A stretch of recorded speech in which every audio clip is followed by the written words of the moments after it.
Children, welcome back to the next session of civics class. In previous session we discussed about the 5 writs, restrictions on fundamental rights and 11 fundamental duties. We will continue with the same chapter, the next subtopic, that is directive principles of state policy. This directive principles of state policy, it contains in part 4 of Indian Constitution. It deals with Article 38 to 51 and its aim are, first aim is that it is a guideline given by the Indian Constitution and it is to create social and economic condition under which citizen can lead a good life. Now what do you mean by this social and economic condition? How we are going to provide social and economic condition to Indians? Social condition means where we will provide them liberty, where we will give them equality of status, opportunity, fraternity, and also we will give them economic condition. Means equal opportunities should be given, no any type of economic exploitation should take place, and there will be a proper check and balance of income, proper distribution of wealth should take place. So this such type of social and economic environment should be there under which our people can lead a good life. The second aim is to establish a welfare state, and this is only our national goal. This is only our ultimate motive, to establish a welfare state. Welfare state means when we do good for the people, when we are taking any steps for the progress and development of the people. Because if the people are progress, if the people are developed one, automatically our country will also become a developed one. And the third aim is to transform political democracy to social and economic democracy. This was the thinking of Dr. Bhim Rao Ambedkar, who was the father of Indian Constitution. Now his aim was to transfer this political democracy to social and economic democracy. Let me explain you this term, political, social and economic democracy. Political democracy. Political democracy means where the people have the right to participate in politics directly or indirectly. They can choose the representatives. So it does not mean that welfare state can be established only through political democracy. If we want to really make a welfare state, then we have to transform this political democracy to social and economic democracy. Now what does social and democracy means? Social democracy means where the people will get the liberty, the freedom, equality will be enjoyed by the people. That is social democracy. And economic democracy means there will be proper check and balance. No such economic exploitation should take place. And everybody should get the chance in every walks of life. There should be equal pay for equal work for both men and women. So this is economic democracy. Proper distribution of wealth among the people. This is also economic democracy. So welfare state cannot be established only through political democracy. It have to also achieve social and political democracy. So Overall, directive principles aim is to establish a welfare state, and this is only its national goal. Next topic we come across is classification of directive principles. Now, directive principles are in large number. The total number of directive principles are 21. But here mainly we have categorized under 4. First category is economic principles. Economic principles means equal pay for equal work for both men and women. Now, what does it mean, equal pay for equal work for both men and women? It means that no economic inequality should take place in the society on the basis of either on the basis of caste or on the basis of sex. Means if same work is done both by men and women, it should be paid equally. The second is adequate means of livelihood for all.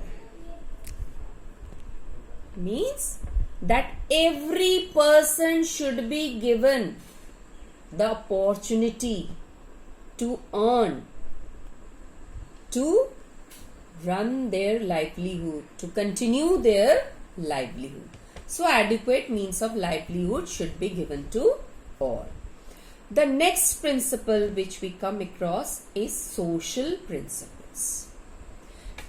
In this also we have two subcategories there. First is to raise standard of living and public health, and the second is to safeguard children against exploitation and moral degradation. Means raise standard of living and public health. Public health should be given more priority. No people should work under hazardous conditions, and the people's living standards should be raised. Means proper facilities should be given to the people under which they can, you can say that they can do their work. Next is to safeguard children against exploitation. No any type of economic exploitation should take place. And prevention of child abuse should be there. Means we cannot exploit children in any way. And moral degradation means we have to protect the children against exploitation also, and even for moral degradation. Moral degradation means when their moral and ethical standard of behavior goes down, when their moral things, that what is good or what is bad, there is lacking of the sense of thinking that what is good and bad. So we should see that the children should not be exploited, and moral degradation of children should not take place. Means we have to keep in mind moral degradation of children should not go down at any cost, because once it go down, it will be very difficult.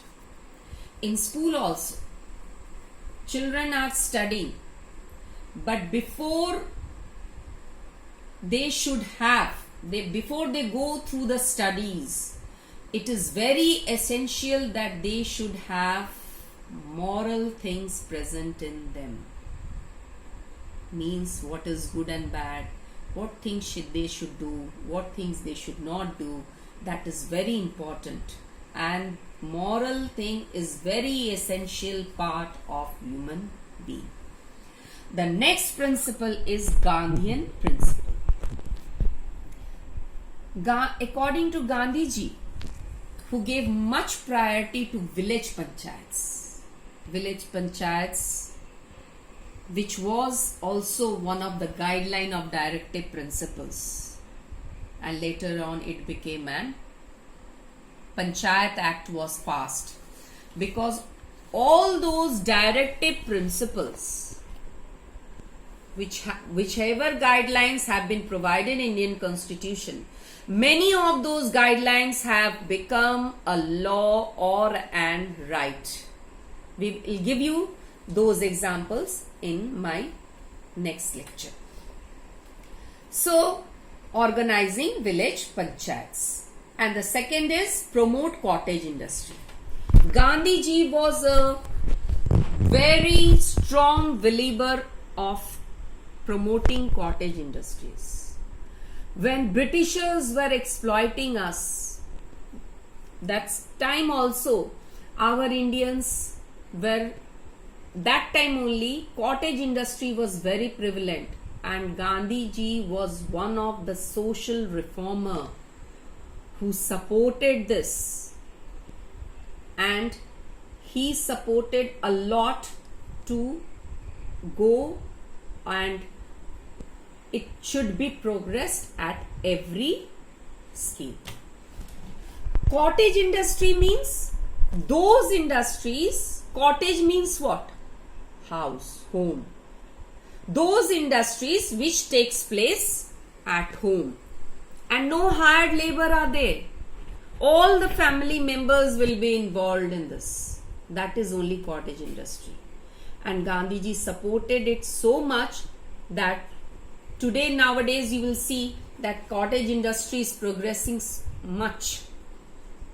You will see many women are involved in making papads, buddies, and all that. That are all cottage industries. They are also involved in some small weaving, crafting. That is also a cottage industry. So, at that time, Gandhi used to say that cottage industry is the main source of income. Next classification under the fourth, this is the fourth one. This is the fourth category under which directive principles of state policy has been classified. That is principles related to international peace and security.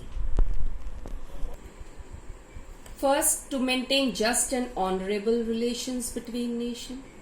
As we all know that our country is a great follower and believer of international peace and security, because India itself has suffered at the hands of British. Say no.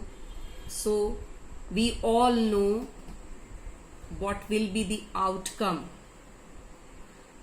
if there is no peace and security. So our main motive is to maintain just and honorable relations between nations. We will be having friendly relations with different nations. Second is international peace and security.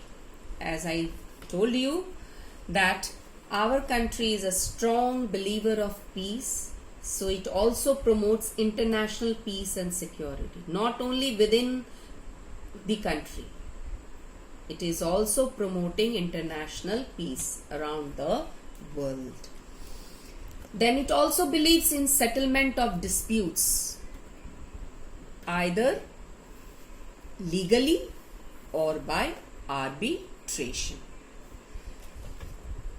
What do you mean by arbitration? Means sometimes we solve the disputes by moving to the court, which is called litigation.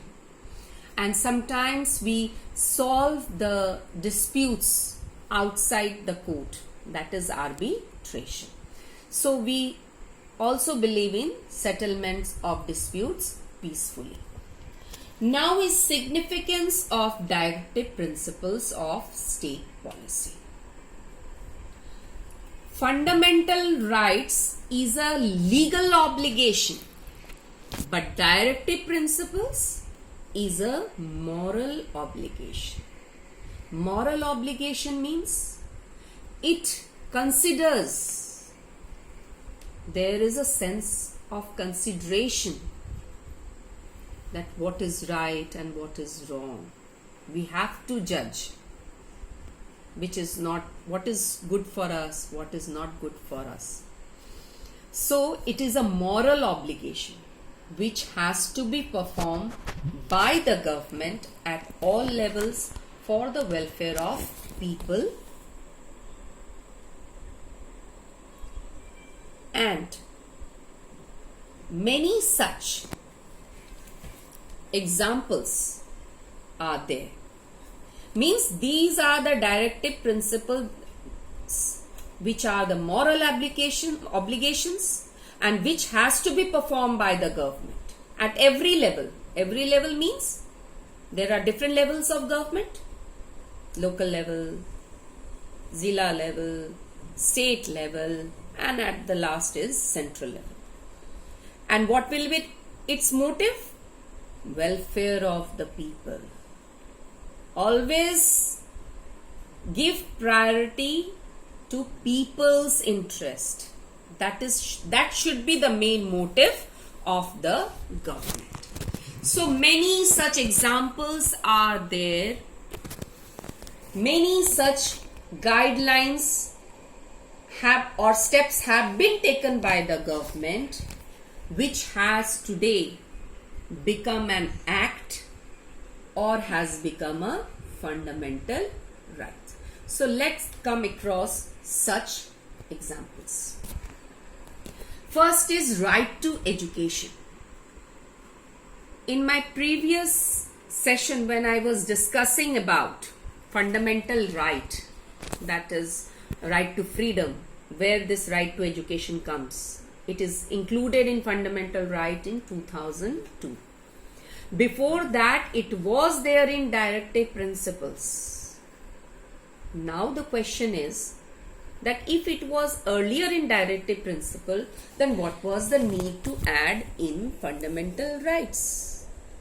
Yes, this is the very important question which can be raised by you.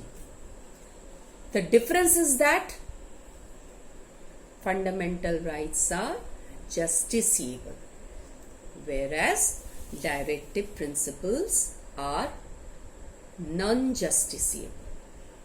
So if the people or if the children were not getting this education, earlier they were not in the position to move to the court to claim for it.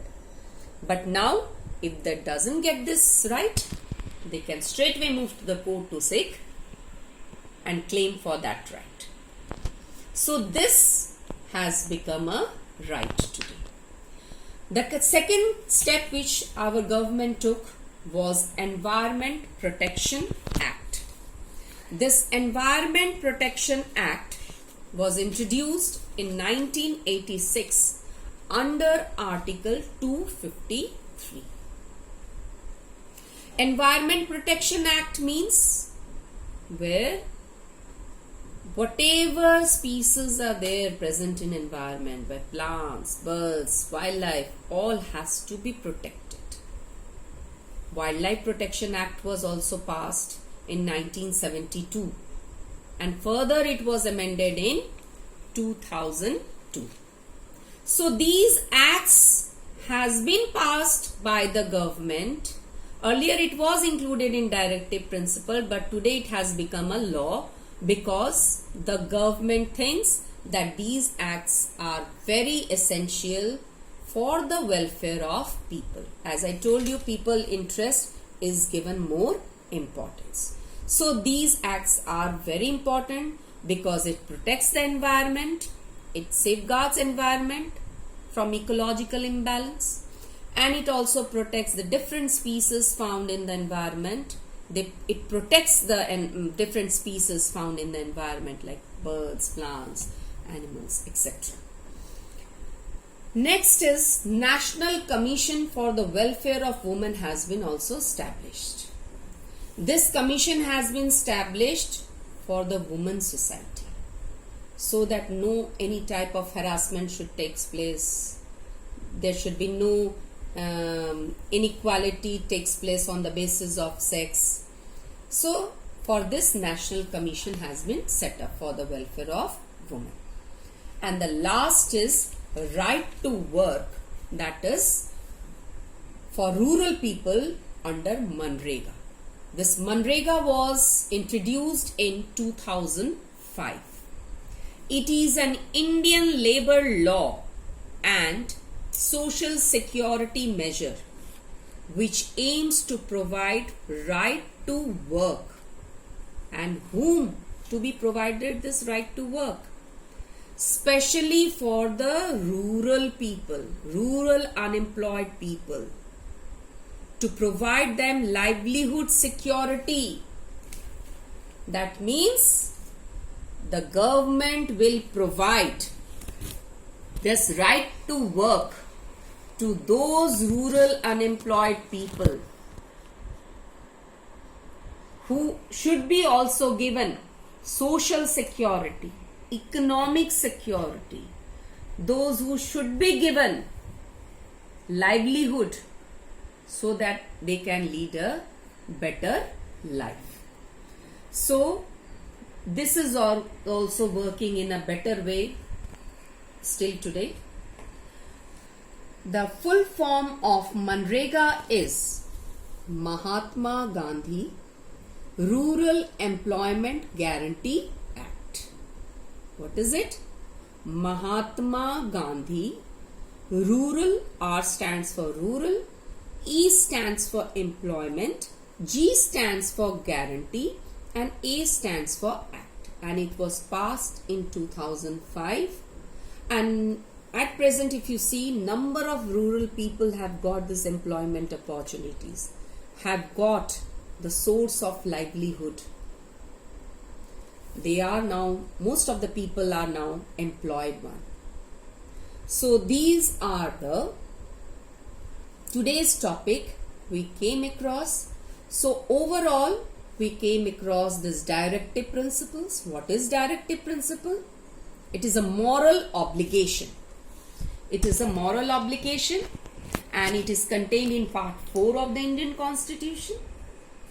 Its main aim is to establish a welfare state, and apart from political democracy, social and economic democracy should also be established, which was the main aim of Dr. Bhim Rao Ambedkar.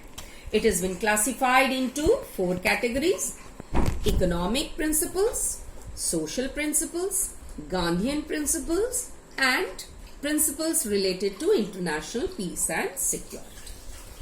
Now children, today's assignment is that you have to, this is your assignment, that you have to classify the directive principles of state policy under 4 categories. Now what are those 4 categories?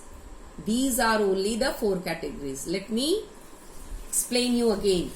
These are the 4 categories. First is economic principle, where you will write these 2 points. These are the 2 features coming under economic principle. Then is your social principle. Here, raise standard of living and public health and safeguard children against exploitation and moral degradation. This is your social principle. Next coming your Gandhian principle, where you will write what features or what is the aim under this Gandhian principle, that is organizing village panchayats and also promoting cottage industry. And the last classification is your principles related to international peace and security, where peace is given more priority, where settlements of disputes should take place, where just and honorable relations should be established between nations. So this is your homework, which you will do in your civics copy. Classify the directive principles of state policy under 4 categories. And if you have any queries, then you can post your question in WhatsApp group and I will sort your doubts. I will clear your doubts there. So do this homework in your civics copy. Thank you.